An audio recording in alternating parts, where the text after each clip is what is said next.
Hello, my name is Amanda Pawlikowski, and I'm so excited to have the opportunity to share with you all more about who I am. For a little background on my story, my name is Amanda, and I am from Vernon, New York, which is a really small town between Utica and Syracuse. I received my bachelor's degree from Utica College, where I majored in biochemistry. I am currently a PharmD candidate just down the street at Albany College of Pharmacy and Health Sciences. Why do I want to do a residency, and why specifically at St. Peter's? I want to do a residency because I truly want to solidify a strong foundation for my career as a clinical pharmacist. This is something that sets me apart from my peers. I know that some of my peers see residency as a stepping stone or another requirement in order to get a desired job. However, I feel that there is such great value in completing a pharmacy residency. I want to experience all of the highs and all of the lows, all of the challenges, and see the personal growth for myself. I want to be challenged by my co-residents and preceptors. St. Peter's PGY1 residency program is a top choice as the preceptors truly value teaching and have created an incomparable learning environment. The core values, specifically safety, stewardship, reverence, justice, and integrity, are all values that I have been practicing throughout my APPE year. However, I have not yet experienced an institution with a high commitment to serving the underprivileged. I would love to be able to make a difference in the Albany community and be a part of that at St. Peter's. What are my personal and professional goals? A short-term professional goal of mine is to match with a well-developed PGY1 pharmacy residency program like the one you have established at St. Peter's Hospital. I remember ranking multiple APPE rotations here and didn't get the opportunity to experience them. So I am so excited to have the opportunity to experience those next year as a resident. A short-term personal goal, with my off module coming up, would be to read more leisure books. I truly feel that the only books I have cracked in the last 3 to 5 years have been textbooks. A long-term professional goal of mine would be to become a well-respected, board-certified clinical pharmacist. I also have recently decided that I want to be a preceptor. I had the opportunity to perform a layered learning experience at my inpatient rotation at St. Joseph's Hospital in Syracuse, New York. I precepted an APPE student from Binghamton University, where I was able to share how I work up patients, some tricks to ensure that I cover all of the things in the patient profile. We did some EPIC training, and I really discovered how much I enjoy teaching. A long-term personal goal of mine would be to run a half marathon. I've always enjoyed running, and the farthest road race that I have completed is the Utica Boilermaker at 9.3 miles. What strengths do I bring to residency? Strengths that I will bring to St. Peter's are my work ethic. I may not be the best at something, but I will truly always give 110%. I'm open-minded to all rotations. My preceptor at Vidant Medical Center in North Carolina once told me that I have a strong desire to learn and grow. That truly describes me perfectly. I'm receptive to feedback. I seek out feedback and implement it as soon as possible. I have also always been a strong communicator in both writing and verbal communication with other healthcare personnel as well as patients. What are my opportunities for growth? Besides knowledge and experience, what do you want to gain from a residency? My opportunities for growth are my self-confidence. An example of this that stands out to me is a conversation and feedback that I received from my preceptor in the CICU at Vidant Medical Center in Greenville, North Carolina. I have always been a strong communicator, but my preceptor, Dr. Chanis, challenged me to be more confident in my communication. I remember being nervous to talk to the CICU team. It was all very new to me.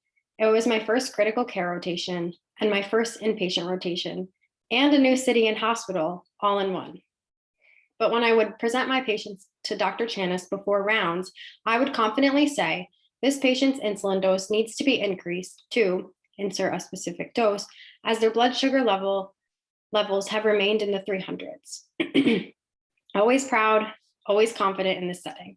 But when I would provide my recommendations to the CICU team on rounds, I would say something along the lines of, do you want to increase the dose of the insulin? Or do you think we should increase the dose of the insulin to increase a specific dose? So Dr. Chanis appreciated how good I was at implementing myself into the team and communicating with them, but challenged me to be more confident, firm, and to justify my recommendations with them. I hadn't realized this about myself until he pointed it out to me, and I haven't stopped trying to be better at it. This is one of the biggest characteristics that I want to accomplish throughout my residency experience. What is my greatest non-pharmacy related accomplishment and why? My greatest non-pharmacy related accomplishment is playing collegiate soccer. I believe there is such a great value in being a part of an organized competitive sports team. This has taught me how to be coachable, dependable, and motivated. One of the life lessons that I learned throughout this experience, I can still implement into my life today. As a timid and nervous freshman and one of the rookies of the team, I needed to find my way. I needed to find a way to be successful. I was able to find my way by pushing myself outside of my comfort zone. I sought out the experience and knowledge from the older veterans of the team. I watched old film games to seek out opponents in the conference that we played in, and this allowed me to appear and start in all 17 games that season. I have been able to implement these lessons into multiple areas of my life. For example, as a pharmacy resident who will more than likely be shy and timid, I will be comfortable pushing myself outside of my comfort zone and seeking guidance and help from the experienced pharmacists and mentors. I feel comfortable pushing myself outside of my comfort zone to make myself a better pharmacist for my patients every single day. What was my favorite course in college and why? My favorite course in college was nephrology. My dad is a type 1 diabetic and has been for over 60 years. Throughout his inevitable disease complications, I have gained so much appreciation for the kidneys. Dose adjustments, the size of drug molecules to know if they are able to be dialyzed out or not, patient education, and one of my favorite interventions is kidney dosing, and then the rebound after an AKI is resolved. I think this is such an awesome way for pharmacists to be involved in patient care. We get to work with the providers as well as the patients to decode labs and diet education. What is my biggest pet peeve? My biggest pet peeve is when people talk over one another and when people lack respect for those around them. I think that everybody brings a unique perspective to the table, and it's extremely important to listen and understand their perspective to work through things. What is my favorite book or movie? My favorite book or movie as of right now is The Proposal with Ryan Reynolds, Sandra Bullock, and the infamous Betty White. She is a movie icon and she plays such a great, funny part in this movie. What do I like to do in my free time? I like to spend quality time with my family and friends. I enjoy exercising and walking my dog. I also enjoy cross-country skiing and snowboarding. In the summer, I enjoy boating with my family on the St. Lawrence River. If I won the Powerball or Mega Millions, what would I do with the money? First, I would educate myself and learn how to invest properly. I would probably invest half of the earnings, winnings, not earnings. I would then pay off mine and my extended family's student loans, mortgages, and any outstanding debts. I would donate to local charities that mean a lot to me, like animal shelters or breast cancer research, and with anything left over, I would take a trip. I would like to extend my sincere appreciation for this opportunity on giving you a little bit more of a glimpse into me. Thank you.